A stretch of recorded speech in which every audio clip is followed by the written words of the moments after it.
I forgot to unmute. I'm usually the teacher and I'm control the buttons.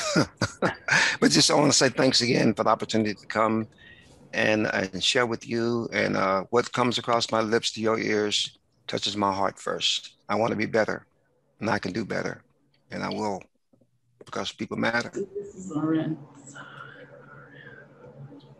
Thank you. So we're going to breakout rooms now?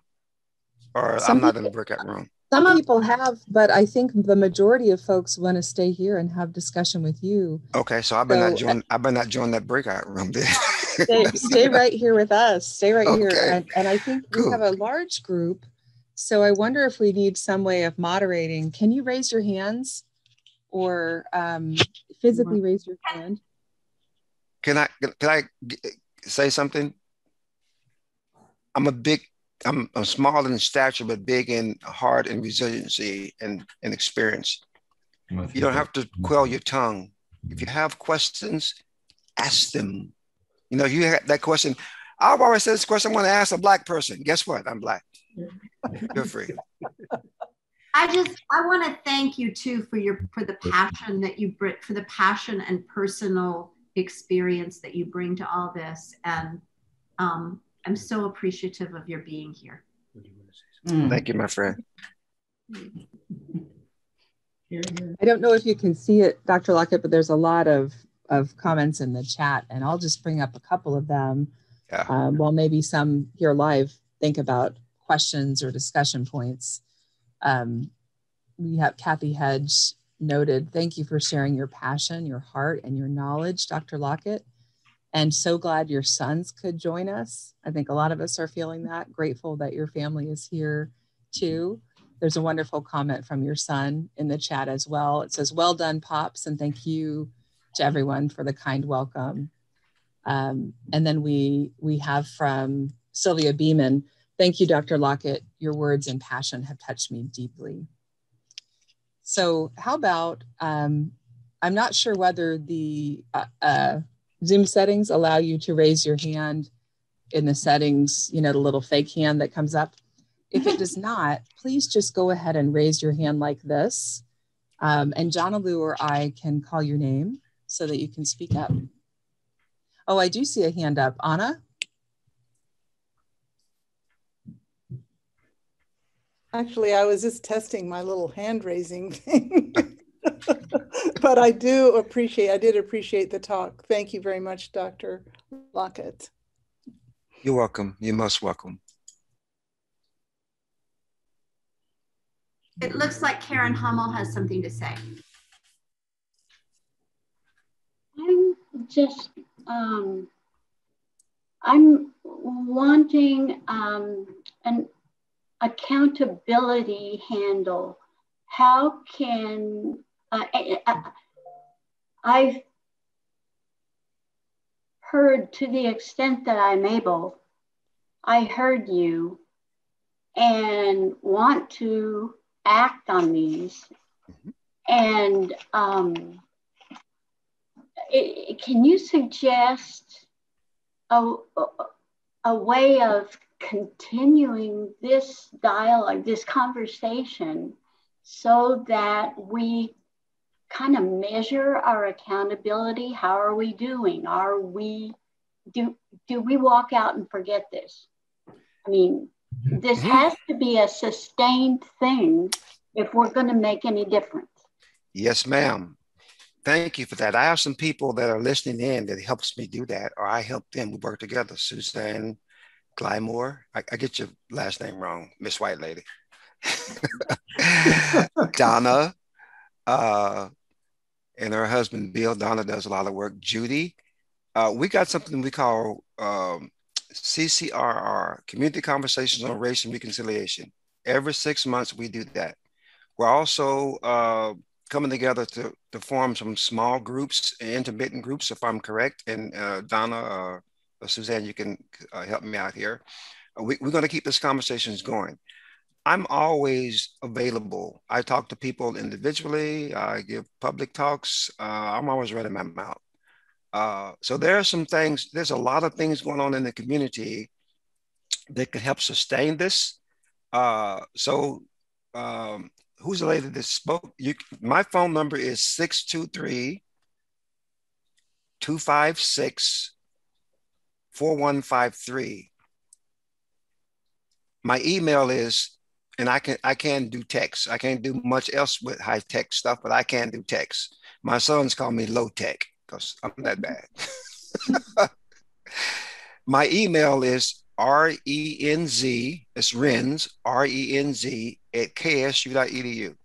I'll be glad to talk to one person, 10 persons, 50 persons. There's a lot of things we can do that I could guide you to or suggest for you so that you can feel accountable and you can do something that's tangible to address these challenges and actually these opportunities.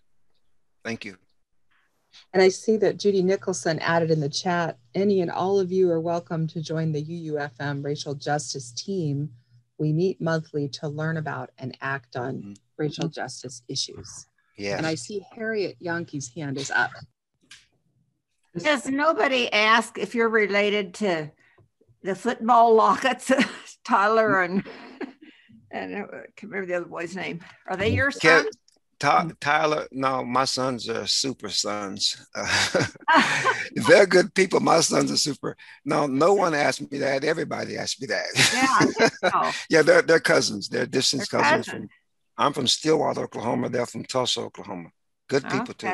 Yeah. Okay. I sure admired them. I loved watching them play. Yeah. Good cousins to have. Mm-hmm.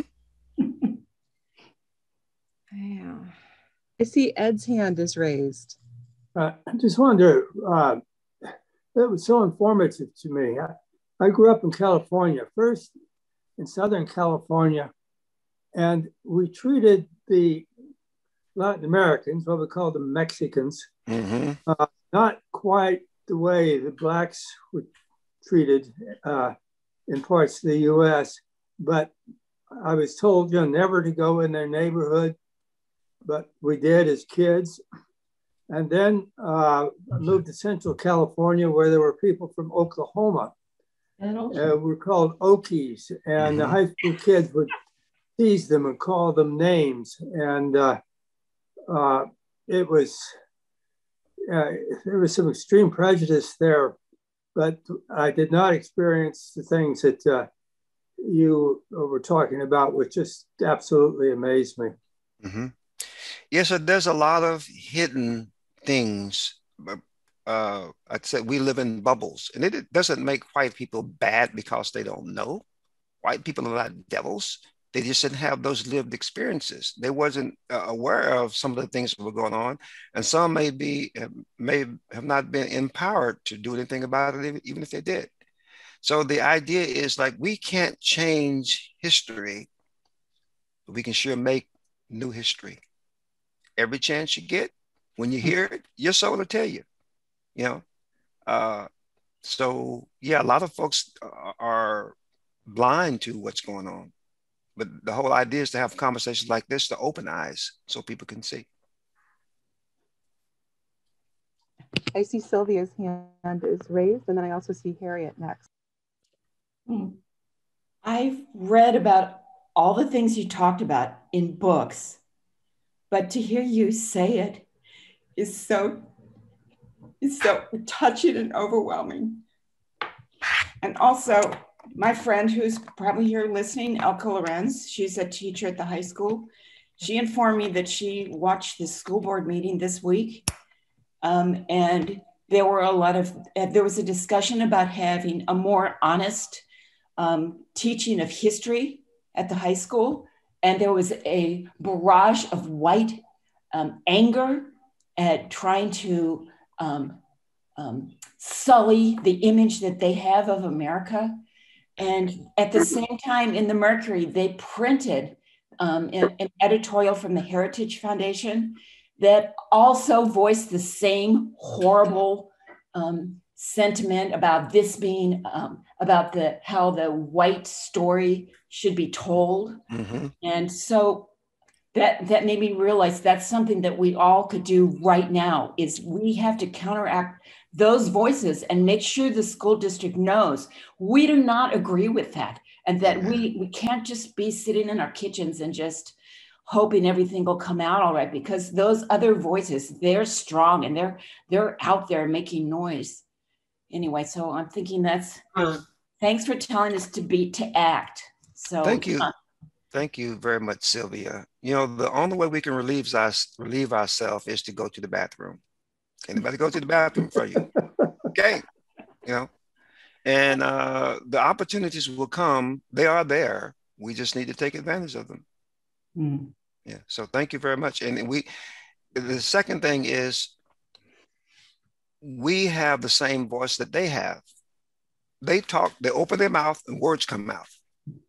We can open our mouths and let words come out. Don't hold their tongue. Why should we? Yeah. Amen. Harriet, I believe your hand was up next, and then Kathy and Diane after that. And thank you for your questions. Oh, was it me? Gosh, I forgot my question now. Sound like me.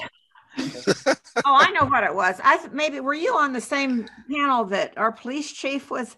He was saying we need more minorities on the police force, and he can't get them. What was it? He said, what is it? 2 people out of 200 that apply was the number he could take that qualified. I mean, they have to have, I don't know what, good character and decent grades. And now it seems to me like it's all high school bullies that apply, and that's who's getting the jobs. So that's my thing on that. I don't know how to encourage minorities to enter the police force, but they've got to start out being good students in high school, I think. That Second helps. thing I wanted to say, I've been on the board of trustees here at Meadowlark for, I can't remember if it's 6 or 9 years. I'm retiring this year from it.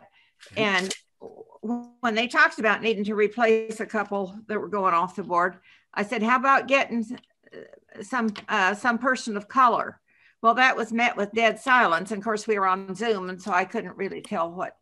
And I need to go back to that. We have another meeting coming up, and I need to push that a little more. Good for you. Yes. We have workers, and we have Monty Speller, who is an excellent, you probably know Monty. He is just excellent here. Everybody loves him to pieces, but he gets overworked, I think. Keep pushing the buttons. In regard to the police force, we've got something going on called fair and impartial policing, and John Exdale, my buddy, he's done a lot of work, regarding the disparities of police arrests and other things that is bringing up conversations. We can't do everything, but find something. Yeah. I tell my students all the time, do not swallow your voice. You don't need anybody's permission to think, to think or to feel. You don't have to tell me what I feel. You can't justify, authenticate what I feel. I don't need your approval of what I feel. Yeah. And my opinion is mine. I don't need to have my opinion vetted through you. So keep talking, keep looking for opportunities. Because I asked Monty to get you over here. And that's been soon after I heard you before. That's been what, a couple of months or so. So I need to keep working on him a little bit. He works so hard though. Yep. Ring the bell, I'll come running. We just got to do what we can do. Okay. Thank you. Oh, pardon me. Sorry.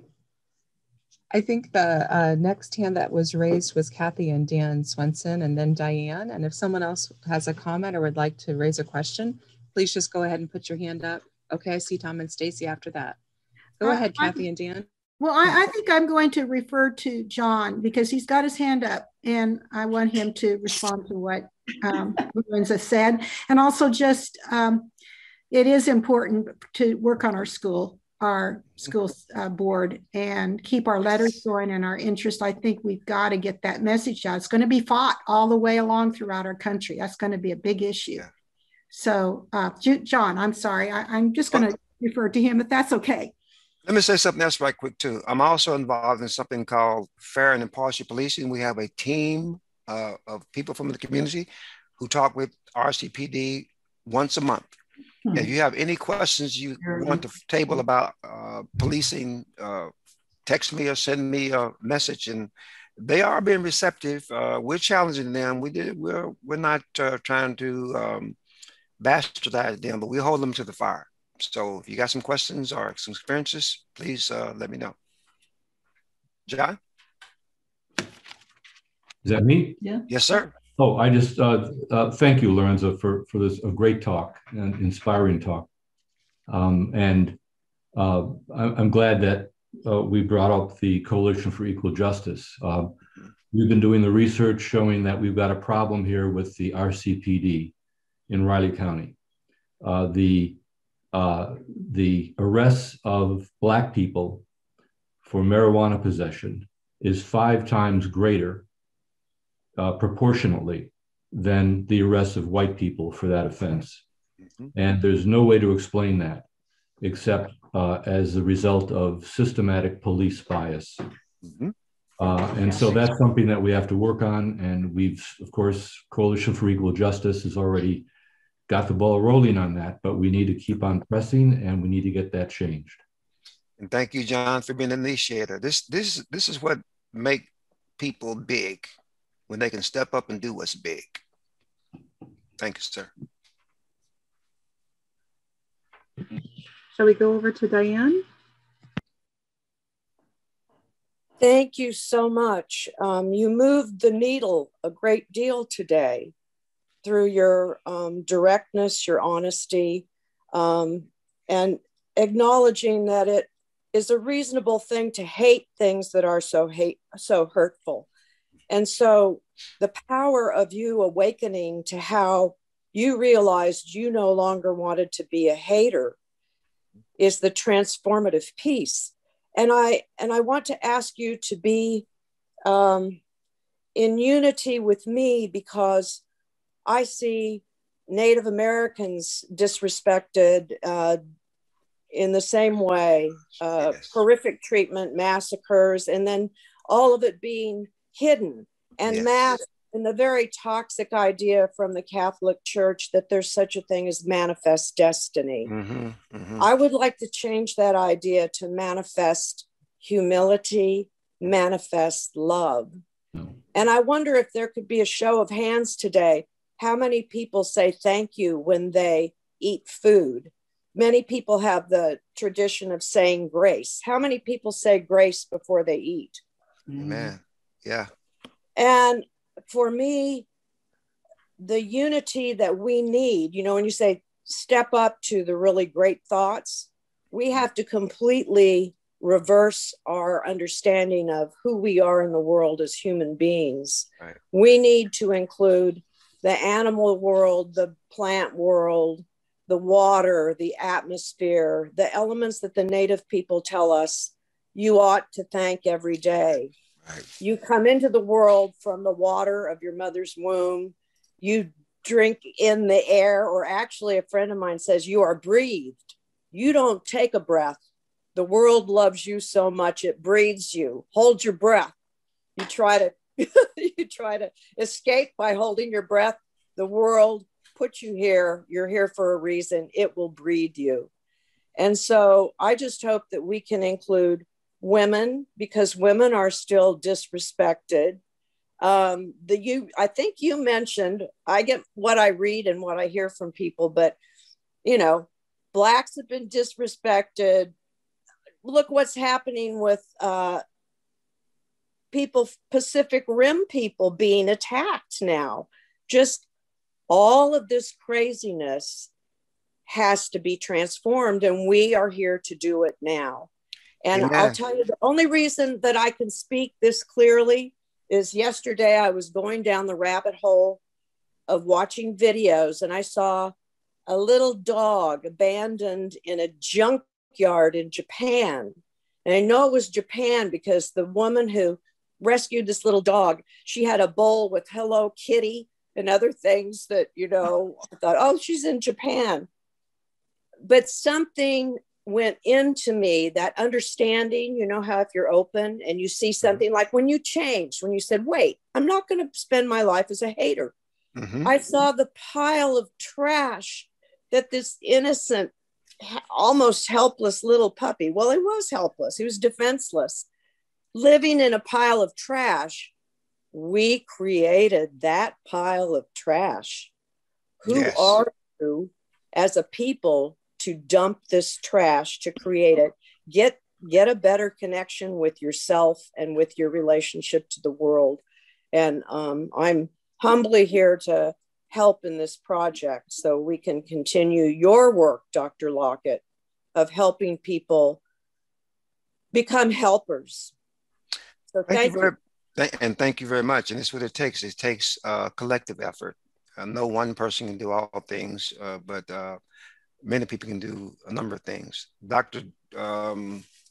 It's not just about Black disparities and Black injustices. Dr. King said it well. Injustice anywhere creates a threat for injustice everywhere. It's a threat against justice everywhere. And it may not be you today, but keep on allowing it. One day they're going to pull your ticket. I believe that Pat had her hand up and I'd missed it. So we'll go to Pat and then to Tom and Stacy. Okay, thank you.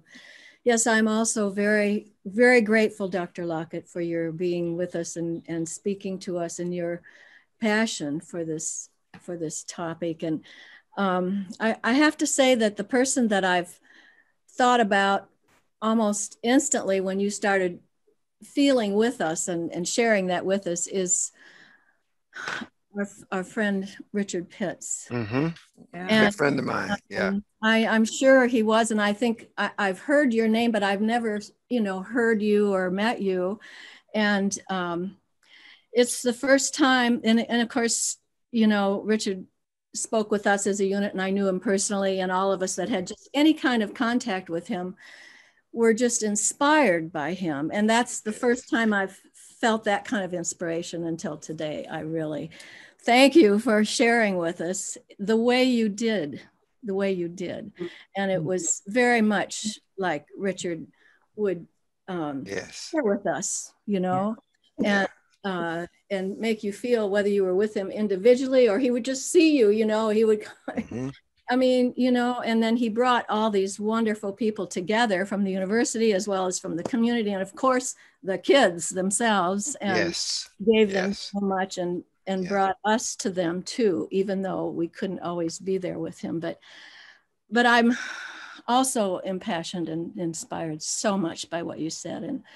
And I'm with Diane very much so on the Native Americans that she and I relate with a lot through our organization called the Wisdom Keepers. And I'm generally in my family, my own family, I have a Chinese brother-in-law from Shanghai whose father was a Lutheran minister and escaped from China with him and the family. I mean, they've gone through this too. And the racist, and what you said about the anti-racist is just about the most important thing we have to look at and face and then take action, like you said. So I just want to thank you so much for your message today.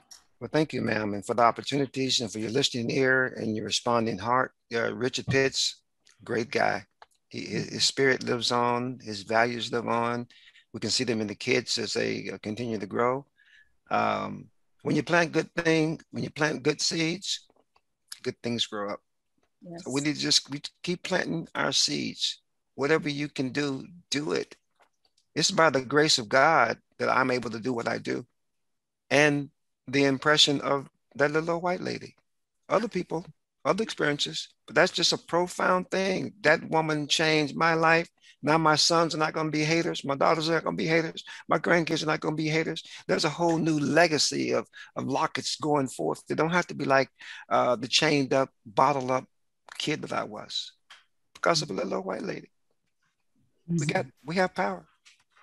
Dr. Lockett, are you willing to take a couple more questions or comments? I'm willing to stay here to Jesus. So. Well, Tom and Stacy, that's an invitation if I ever heard one. Thank you, Dr. Lockett. Sure.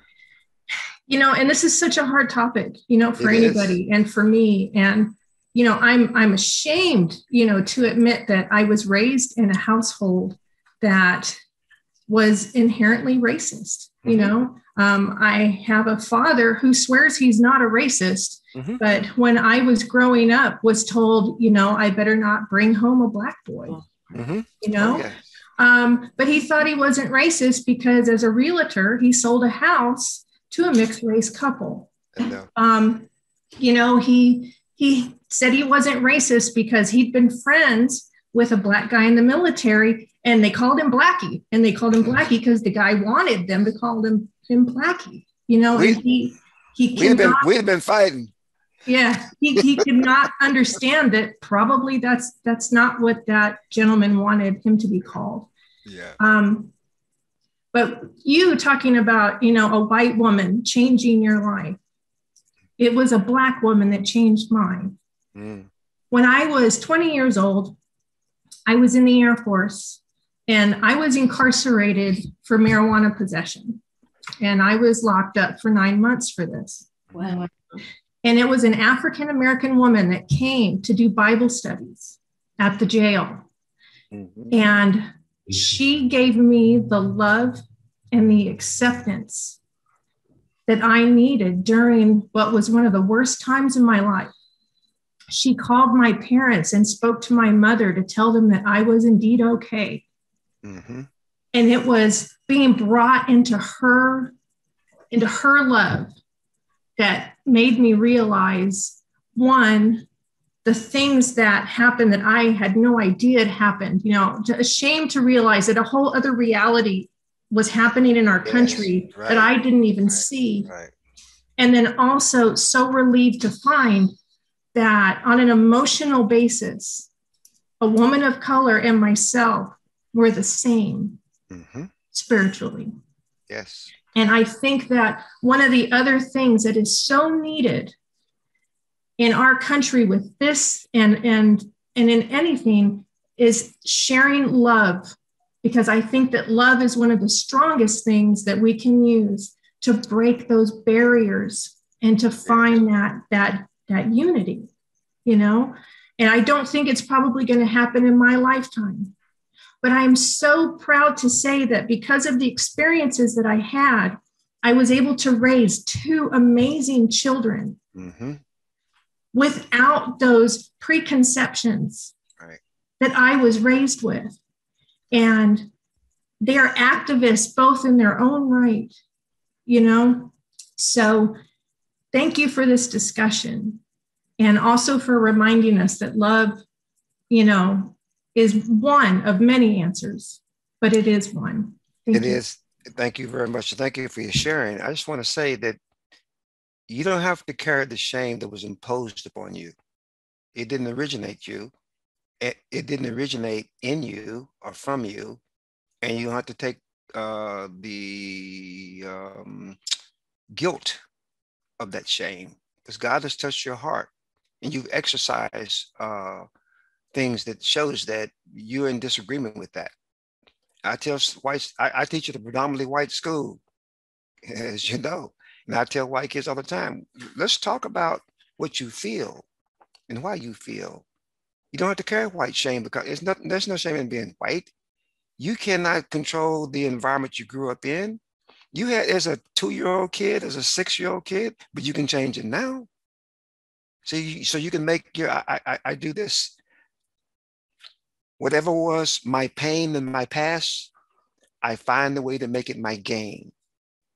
Make my pain, my former pain, my gain. How can my mom, who had a 3rd grade education, told me, she said, son, you live in a world that's not going to favor you. But in everything that you experience, whether it's good or whether it's bad, look for a way to get something valuable from it for you. Become bigger, even when it hurts you. How can you respond bigger? So don't let your shame cloud or who you are. You're wonderful. You're beautiful in many ways, and you have a lot of things to offer. But your shame wants to hold you down. That's what the Bible teaches us. Like I start preaching here in a minute. So yeah, just let yourself be free and keep on making that good history. Thank you. And I believe that Dr. Lockett's son, Lorenzo, had his hand up. I'm sorry I missed it earlier. Lorenzo, go ahead. My stunt double. The upgraded version. What's up, young man? Kidding, of course. Hey, great job, Pop. Knocked it out the fence. And thank you, everyone, for welcoming us. It was great. I love the interactions. and good accounts from everyone. So we really appreciate that. But I would be remiss if I didn't say something, Pop. Usually in intellectual circles, when you talk about social injustice and systemic racism, this is the number one objection that pops up. It's, well, you're more likely as a Black man to step outside and be the victim of circumstances created by your own people. So Black on Black crime is way up there, right? Yes. How do I counter that? Because that usually disengages dialogue and disenfranchises both members, that are having that discussion. And it's prominent in multiple circles. So I feel like I don't really have anything to further the dialogue. It's not really the outcomes of that dialogue that you're really focused on, it's creating it. Just creating a forum to engage so we can propel things further, so that we can both grow. So how do I keep that dialogue going once that proverbial hammer, which is a reality, and we have to own up to that? Yes, it's my answer to you, son, would be what I tell students and myself and other people from Kenny Rogers' song, The Ballad of the Gambler. Got to know when to hold them, know when to fold them, know when to run. There's no automatic answers. One thing I do is I look for allies. I want to speak my voice to those who will listen. To those who won't listen, I'm not going to waste my time. I'm not going to try to influence those who can't be influenced. I'm hoping that if I can speak to someone next to them, they can influence them. You can't take responsibility for what people won't allow you to be able to execute. And the only change you can make, it manages you. So, like I was talking to the lady about white shame, don't feel like it's your obligation to find a way to make people hear you. Keep speaking. Somebody will. I promise you. And if they won't, call me. I'll listen. Could I make a comment about Lorenzo's question? Yes. I wonder how those Black people who are shooting one another learned that Black life was so cheap. Yes. Wow. Yeah. Thank you, Reverend. Yep.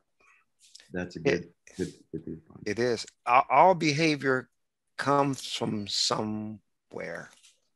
And we're just products of our environment, of our experiences. And the question that you asked is a question that we can have another talk about this at large, because it's a very consuming, thought-provoking, and it has a lot of different tangents to it. But I'm proud of you, son. Good question. Thank you, Pop. I'm going to pass the moderating stick to Reverend Jonalou. Unfortunately, I've got to check out of this hotel room here in Oakland. It's been a true pleasure. Thank you so much, Dr. Lockett. Glad to be here with you all today. Oh, thank you, Katie, for hosting me, or whatever your role was. Great to see you. There are a couple of comments in the chat about this. Judy Nicholson points out that there seems to be quite a bit of white on white crime as well. It is. It is. Yeah. Part of that is that if people are in their racial bubbles, they're more likely to commit crimes against the people who they are closer to. Absolutely. And Dominique is reminded of a powerful quote from Lilla Watson: if you've come here to help me, you are wasting your time. But if you come here because your liberation is bound up with mine, then let us work together. Yeah. So Anna has a question or comment, I think. And in fact, all our liberations are bound up together. I want to say that I know this could make me unpopular or maybe pariah to many people in this group, but the one thing I haven't heard today is the word Gaza or Palestinian. Ah, you did. That's right, you did. And you were the only one. And it's an exception for many people. Many people in this country, an enormous number of people in this country are of Jewish extraction. And I think that we have reached a turning point, but I think that what is going on in Israel, Palestine, has not a small influence on white supremacy in this country. So I think we all need to see that we are not separate from what is happening, in fact, all over the world, but in particular in Israel. Yes. So thank you. Yes, and that goes back to what I was saying about injustice anywhere is a threat to justice everywhere. We're all from one race. We know that, the human race. Yes. There's no better, there's no better humans. We're just all humans. And until we realize that and reverse some of the things that separate us, we have so much more in common and so much more we can gain from each other. I mean, just think how creative the world could be, how effective the world could be if all the creations that we have were able to exercise themselves in a healthy way. Instead of doors being closed because you're Jewish, doors being closed because you're gay, doors being closed because you're this, doors being closed because you're that. It's like we're destroying ourselves. Yep. And Les or Mickey, I'm not sure which one of you is there with the. Yes. I'm wondering, Lorenza, if you have any suggestion on how we can encourage interested African American to feel welcome join UU. Yes, be yourselves. Show how you appreciate and what you get from the best attraction we have is a reflection of our experiences. Religion is a tough thing to get people to, first of all, commit to. And then when we start talking about different congregational and denominational distinctives and variations, people have their pros and their cons. I think I would use the biblical reference is be the salt of the earth, be that light, let your light shine. Lights that shining, somebody got to see them. So I don't know if your attraction can draw Black people or people of color any different than it would people who are not of color. It's about one soul touching another. So that's how I got saved, became a Christian. Guy I was out drinking with and smoking dope with back in the day. Y'all didn't hear me say that. Back in the 60s and 70s. Their wife, she just was an illumination. She was a Christian woman. When I went to the house, she spoke to me, respected me. She witnessed the word of God, not just from what she read, but in her actions and her behavior. And I believe that if we do that, it gives us a chance to touch anybody. Hope that helps out, Mickey, my good friend and neighbor. Yeah. Thank you. Suzanne has reminded us, and this goes with what Sylvia was talking about earlier. I'd like to remind everyone that the current Board of Education really needs to hear the anti-racist voices in order to be fortified to do the anti-racist work they want to do. In addition, several seats are up for election. These really, really matter. Our superintendent also needs to hear your voices. Using your voice to support these folks makes a huge difference. And I would encourage everyone to email the school board and the superintendent to say that we disagree with those many voices that were critical about teaching the truth to our children. Right. So, Suzanne, do you have more you'd like to say?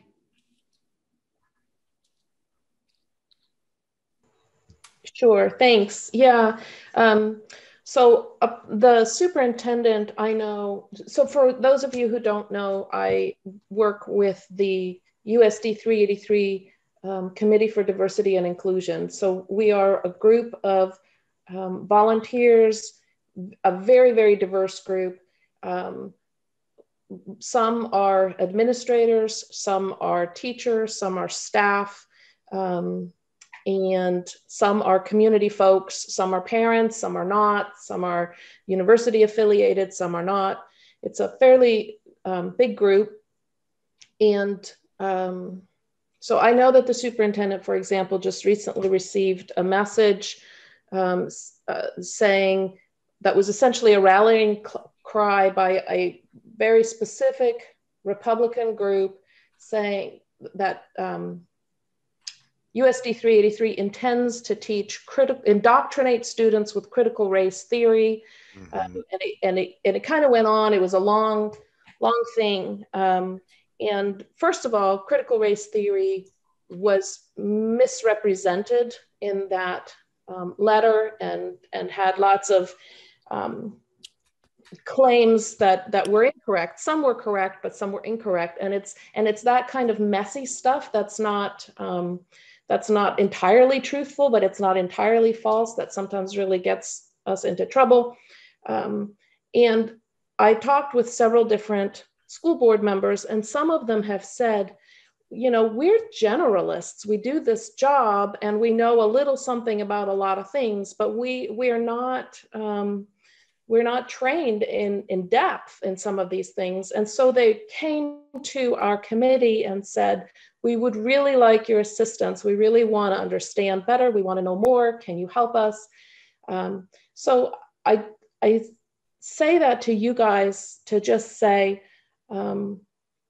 right now, the current board is they're open, they want to learn, they want to understand, they're grappling with really hard things. And so just the human experience of, here are these folks doing some tough business, it's a big, big job.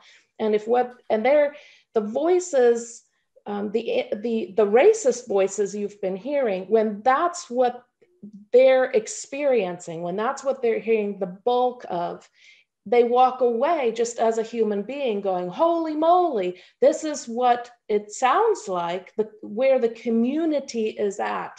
And so what I want you guys to know is that I don't think that's where the community as a whole is at all, but they won't have that experience. They won't feel that, they won't know that if those of us who dissent with those views are not letting them hear it loud and clear.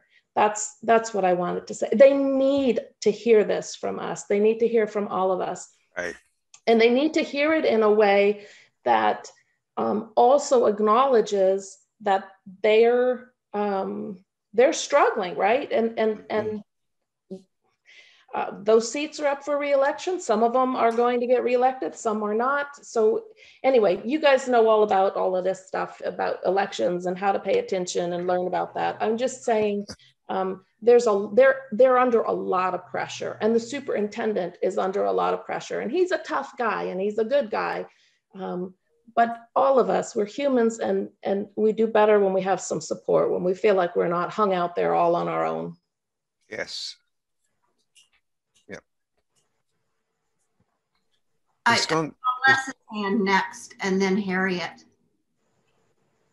So I just want, Les, let me say something, Susan, right quick. Thank you for your endeavors and what you're doing, and we just have to keep our ears open. And there's a saying that says, "Fit in when you can get in." We can't do everything, but we should do something.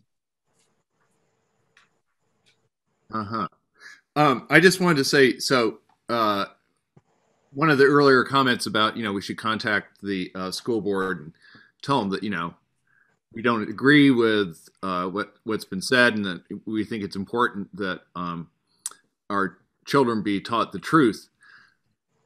You need to clarify when you say the truth, because the other side is also going to be talking about the truth. Right. So, and for them, the truth is that, white people, built this country and that's why it's great. And, Mm-hmm. But the truth is actually varied. There are multiple truths. Yeah. Right. So we need to tell them that it's important that our children learn about the racial history of our country and how that history has been very unjust to Black people, and that history carries on to today, that you can't just start from this position of incredible disparity and then once we pass the Civil Rights Act, suddenly everybody's on an equal playing field. Mm-hmm. You know, I think that if we kind of explain it a little bit, just a little bit, that much, or however else you want to, talk about it. But yeah, I would not put too much about the truth unless you clarify what that means. Can I say, I think you're exactly right, Les, and we've been advocating for a specific tool, and I think Northview Rising has an equity scorecard with respect to development. In education, there are tools to assess what the curriculum, what's actually included in the curriculum, how representative is it, how detailed is it, those kinds of things. So we're advocating for that kind of thing. But I think you're absolutely right that the more specific you can be, anything you know, or stories that you can share, or anecdotes, because although we can apply a scorecard to the official curriculum, so there's the formal and the informal, there's so much that happens in a school that's informal, right? So Renz was talking about, he's speaking in the vernacular as opposed to the academies, right? So in classrooms, there's just the informal, the creative aspect of teaching, which is a beautiful thing. And that freedom is a beautiful thing. And many teachers are, in fact, amazing, but there's all kinds of stuff that we can't bring a scorecard to if it's variable and we don't know what's happening. So if you know of people, if you know stories, if you can share anything specific, or if there are historical bits of information that you know aren't included in the curriculum as an example to say, look, this is something that really matters and it changes perspective and it's not included anywhere. Use that as an example. The more specific you can be, I think you're absolutely right. That's powerful. And as you see, it's not going to happen overnight. And we just have to be persistent and be like that drip of water. If we want change, we got to keep on applying those drips. It's change is hard. We live in a multiracial, multi-bias, and bias is not always wrong. And we have all these different ideas about what is right. We have to find out what is effective above who's right and who's wrong.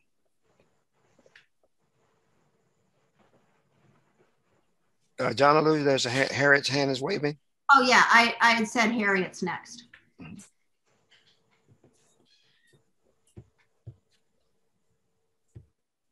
Harriet?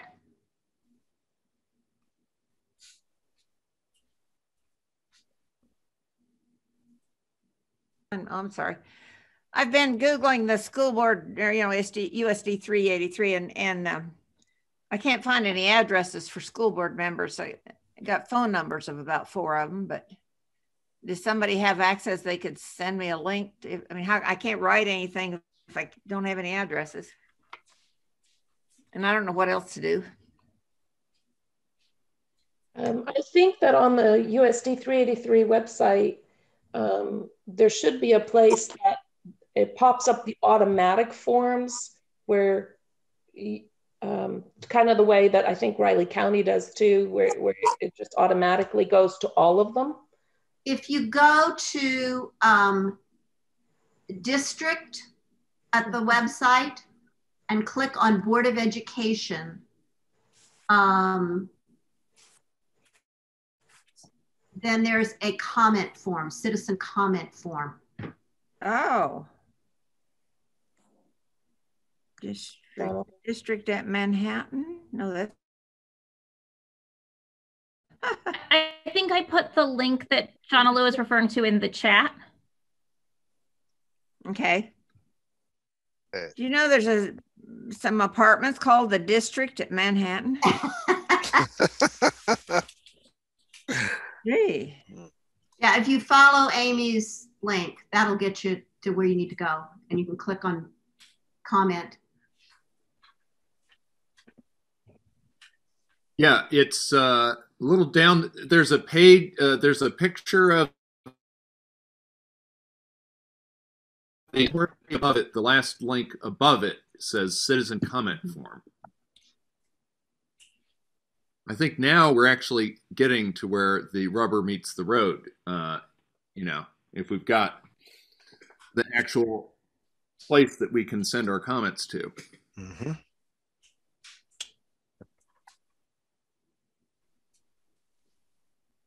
Well, this looks like it's comments for at the live meeting. I'll do a little research this afternoon and get something out on the Google on the Google group and on the Facebook page on the UUFM Coffee and Conversations, so that we'll have some clarity there.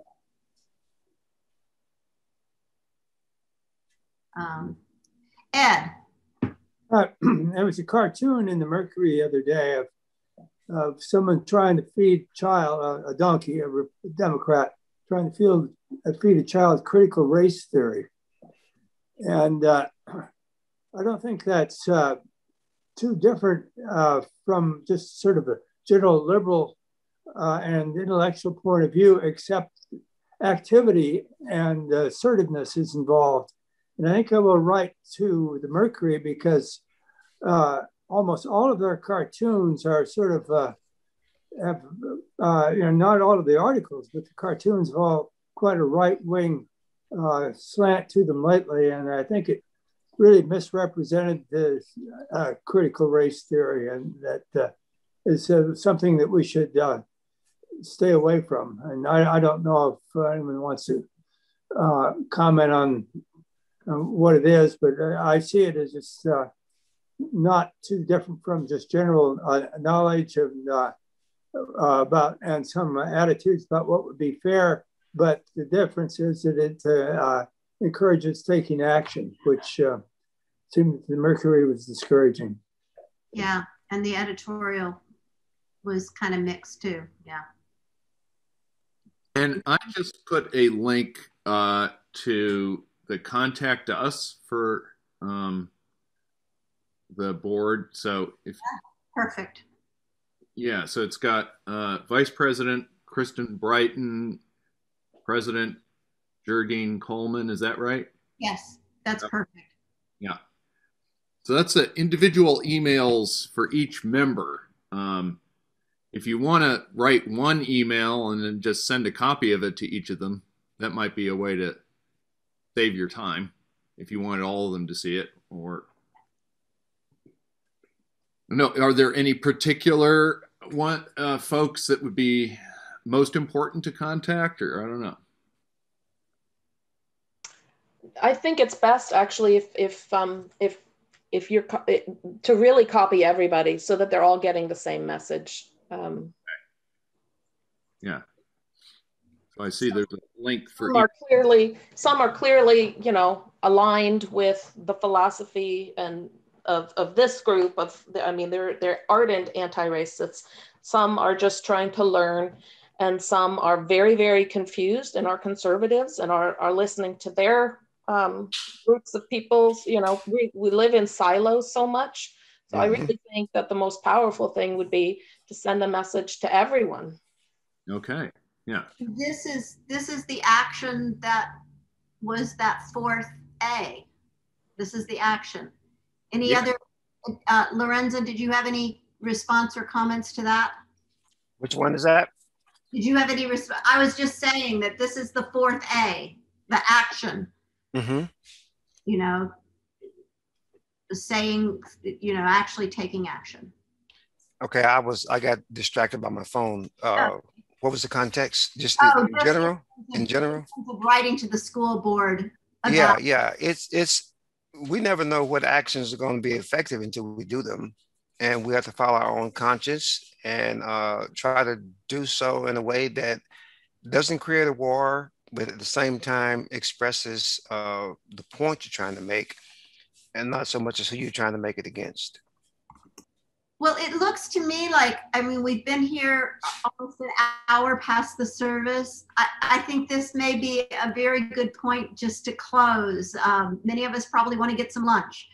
Thank you so much, Lorenza, for being with us, for encouraging us in awareness, acknowledgement, analysis, and action. And we'll try to take all that to heart and be aware, acknowledge, do the analysis, and take action. So appreciate you, and thank you everybody for being here. Thank you, Dr. Lockett. Thank you. Thank you.